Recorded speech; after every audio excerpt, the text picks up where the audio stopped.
L'aventure entrepreneuriale, c'est une aventure familiale.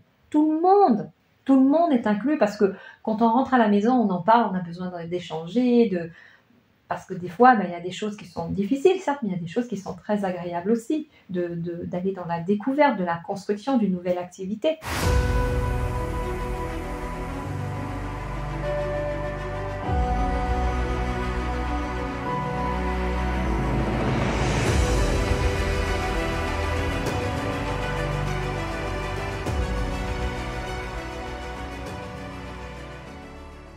Alors c'est sûr que la prise de décision d'un saut, je vais dire, d'un saut de salariat à entrepreneur est une grande décision parce que ça va impacter non seulement votre vie, votre façon de vivre, votre rythme au quotidien, mais ça va impacter également votre entourage, votre famille, votre conjoint, vos enfants.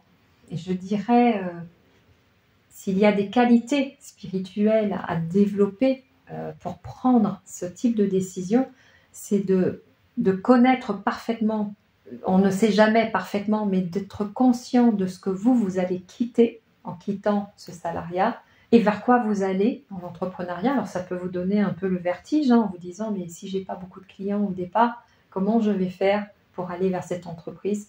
Eh bien tout cela, ça se travaille en amont. On ne part pas comme ça dans une entreprise. Il faut identifier le canal d'acquisition, comment vous allez obtenir votre premier client, tout en ayant une vision claire de là où vous avez envie d'aller, pourquoi vous avez envie de devenir entrepreneur. Ne pas être entrepreneur juste parce que vous avez eu un conflit avec votre manager, il y a quelque chose qui ne colle pas et que vous vous dites je claque la porte et je vais monter ma boîte. Non, surtout pas, ne faites pas ça. C'est vraiment important que vous vous posiez. Et vous poser, ça va vous faire revenir à l'intérieur de vous. Parce que c'est à l'intérieur de vous que vous allez sentir si vous êtes apaisé ou pas avec cette décision. Si vous sentez que ça fait encore des allers-retours, j'y vais pas, j'y vais pas, ça veut dire que vous n'êtes pas encore prêt. Vous n'avez pas encore mesuré la globalité des enjeux que ça allait vous demander. Et vous demandez des enjeux pas seulement en termes de connaissances, d'être formé, quel type d'entreprise vous allez monter, sur quelle structure juridique, dans quelle localité, géographique, qu'est-ce que vous avez envie d'accompagner en fait, comme produits et services. Et puis aussi de mesurer, de vous poser les bonnes questions par rapport à votre entourage. Est-ce que votre entourage contribue en fait et est en accord avec ce que vous avez envie de lancer comme activité entrepreneuriale? Est-ce que vous êtes en accord? Est-ce que tout le monde est en accord ou certaines personnes sont résistantes? Parce que si vous avez des personnes résistantes, vous allez sentir que ça vous tire en arrière. Et c'est aussi là à aller plus profondément pour vous dire vous-même, à un moment donné, je n'ai plus besoin de la validation des autres. Je sais où je veux aller. Je suis convaincue que c'est ce que je dois faire et c'est vers ça que je dois aller.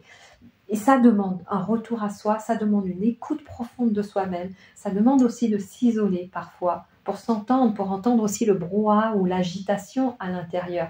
Et surtout ne pas prendre de solution de compensation ou tout simplement d'éjection. C'est-à-dire je vais m'éjecter de moi-même, de la situation que je vis en ce moment, pour trouver une autre solution parce que je n'en peux plus de vivre ça. Ça ne marche pas. Ça ne marche pas comme ça. Ça marche parce que vous avez pris la décision en conscience avec vous-même et avec votre entourage, même avec les enfants. Est-ce que ça te dirait parler, discuter avec les enfants? Est-ce que ça te dirait de voir papa, maman, voilà, qui sera en train de vendre ça? Est-ce que tu aimerais cette belle aventure? Parce que l'aventure entrepreneuriale, c'est une aventure familiale. Tout le monde est inclus parce que quand on rentre à la maison, on en parle, on a besoin d'échanger, parce que des fois, il y a des choses qui sont difficiles, certes, mais il y a des choses qui sont très agréables aussi, d'aller dans la découverte, de la construction d'une nouvelle activité et d'être à son compte. C'est grisant comme sensation. La décision de passer vraiment du salariat à l'entrepreneur, c'est une décision dite spirituelle parce que c'est une décision que vous faites profondément en accord avec vous-même, avec qui vous êtes. Et je dirais plus que qui vous êtes. C'est une décision que vous prenez en accord avec votre âme. Vous sentez qu'il y a un appel qui est tellement fort que vous sentez sans avoir toutes les réponses. Et c'est là aussi, il faut accepter de ne pas avoir toutes les réponses. Il y a une part de connu que vous allez maîtriser parce qu'avec votre entourage, avec les connaissances, avec le produit, la forme que vous voulez donner. Puis une autre part où vous ne savez pas si ça va marcher ou pas. Et c'est surtout de bien préparer aussi cette partie-là, parce que là où il y a de l'inconnu, eh bien, il faut préparer ce que j'appelle le réservoir. Le réservoir, c'est si ça ne marche pas, c'est quoi la sortie de stratégie? C'est quoi? Eh bien, c'est que je vais faire ça, je vais pouvoir retomber sur mes pieds, ne pas vous mettre en danger pour ne pas aller exciter trop votre organisation de défense, ne pas aller exciter trop les peurs et l'insécurité dans votre foyer. Vous devez penser en amont et bien réfléchir de façon méthodique et bien cibler, bien ficeler votre projet de façon pas seulement dans l'entreprise, pas penser uniquement le projet de l'entreprise, mais pensez aussi plus largement à votre famille, à vos amis et aussi à vos réactions émotionnelles, tout ce qui va venir s'agiter à l'intérieur de vous. Parce que je vous garantis que vous allez être agité puisque c'est tout le temps, à longueur de journée, ce sont des challenges. Donc l'émotionnel fait partie, je dirais, 80% du game. L'émotionnel que vous allez vivre à l'intérieur de vous, ça va faire comme des ondulations sur toutes les personnes autour de vous dans votre à proximité, votre entourage. Et vous avez peur, ils vont faire « Ah, j'ai peur ». Vous rigolez, ils vont faire « Ouais, c'est super ». Ils vont vous suivre dedans.